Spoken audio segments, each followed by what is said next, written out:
Hey everyone, it's fun around. My name is Jordan. This video will be for Tuesday's slate for WNBA. First off, I want to say thank you to everyone that joined the live with me and my keto. That was fun. We maxed out at 45 people. That was awesome.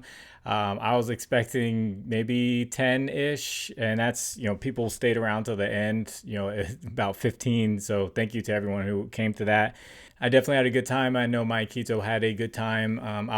I'll definitely do some lives with him in the future and maybe some other people, and I might do my own like solo lives and just talk to you guys, potentially talk about bets or whatnot, because there were a lot of WNBA props that were just thrown out in the chat, and then I kind of talked about them, and a lot of them ended up hitting. So that was a day that I did not make a WNBA video. So if you're there and you took some of those, then you did pretty well. But for this video, I have three different legs that I like. I'm not going to give you just like a straight up parlay. I'm going to just tell you the payouts if you took them in twos, and I'm going to give you the payout if you just take all three of them. I also have a straight bet for you that I like for Tuesday, and then another parlay piece depending on what book you use. So this first play is going to be on Fanduel. DraftKings does not have it, unfortunately, and it's going to be Lexie Hull over 3.5 rebounds. She's gone over this in 8 out of the last 10 games. She's a great rebounding guard. Her minutes have been going up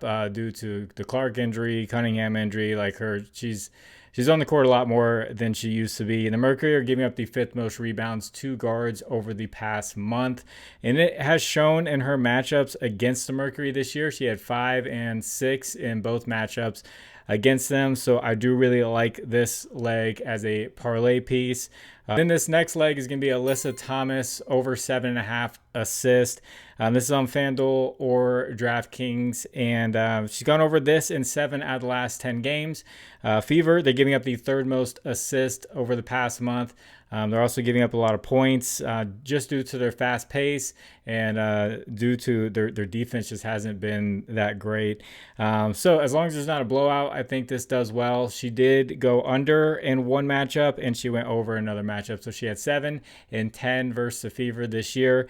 I did check her points, and this is the straight bet that I like. So those first 2 legs are Fanduel / DraftKings props that I like, but as a straight bet, I like 13.5 points at -125. She scored 32 points against them and 18 points against them. Like I mentioned, Fever giving up a lot of points. So only on DraftKings, they allow you to take 12 plus points, whereas FanDuel will let you do it in like 5, 10, 15, 20, except for their regular props. So you can only do 10, and the payout's just not worth it. But for 12 plus points, if you're on DraftKings, I really like this leg. She's gone over in 11 straight, scoring 12 plus points. If you want to knock it down, just be a little bit safe there. But like I said, I like that as a straight bet. Before I get into these last legs and payouts, if you guys could, please like the video. If you haven't, please subscribe to the channel. If you have a little bit of extra time, please leave a comment for the algorithm. And also, if you haven't heard of the app Rebet, check out Rebet. It is like Fliff or Novig, where you can use it in all the states that you see on the screen. Promo code is final round, and they'll match 100% up to $100, so you get a $100 match there. Really like Rebet. I've been using it lately. In this next leg, this is going to be another FanDuel one. It's going to be Janelle Salaun of the Valkyries over 3.5 rebounds. I think her regular prop could be fine here, but I'm just knocking it down to be safe. Over an 8 out of the last 10. She has absolutely crushed it against the Liberty. Liberty give up the 2nd most rebounds over the past month, and she had 6 against them and 13 against them. So I'm being like super safe with the 4 plus. You could look at a straight bet with her rebounds. Her minutes have kind of settled in from like 25 to 30 minutes. You see that over the past 10 games on the screen. So if I filter to just all the games with 25 plus minutes this season, she's got an 86% hit rate, only missed it 3 times on the year for the 4 rebounds. So if you go with Lexie Hull and Alyssa Thomas assist, that's at +109 on FanDuel. If you go with Lexie Hull and Salaun rebounds, just both of them for 4 plus rebounds, that's at +104. Salaun and AT is a minus 127. Probably not worth it, but I just wanted to show you guys that one. And then all three together get you to plus 176 on FanDuel.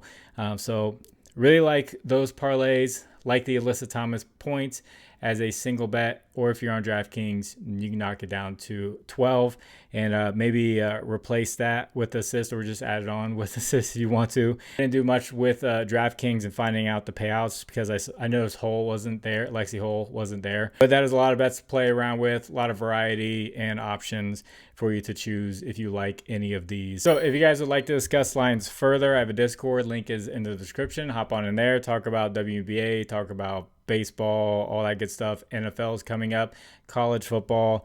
And then as far as a recap goes, the last WNBA video I did, I read Kia Jackson for 1.5 threes. She's been killing that prop. And then I had Kelsey Mitchell for 2.5 threes and over 2.5 threes, and she only hit one in that game. She just wasn't knocking them down. So I did those. I also did some college football videos. They were kind of off and on, just going with the big matchups. I know that probably the better props to go for were like the smaller matchups, lesser known, where less money was going to. But really what I learned was, for all those transfers coming in for those teams, we really only can go off speculation and off-season hype when it comes to week one, and it's going to be the same way for NFL. All we can do is go off kind of last year's data, but NFL is there's gonna be a little bit more continuity than college. College is complete variety. You have teams bringing in a ton of transfers and just kind of resetting, and there's the roster turnover super high, so it's just really hard to project week one, and you just kind of just give what should happen, and if it doesn't happen, then it's just like I did the best I could giving what should happen. So that's what I will do with NFL. I will use historical data, I will use off-season data, everything I can to make projections for what should technically happen, and we'll see how that goes. I'll have a video strictly for Thursday night football, then there's a Friday night game, and then I'll do all of week one, and then a Monday night football. So there's gonna be a lot of football here in the future over this next week, but I should have another WNBA video for Wednesday night before we start getting into the football games. So hopefully this WNBA video does well. You guys make a lot of money. Hope you did well over the weekend if you did bet on college.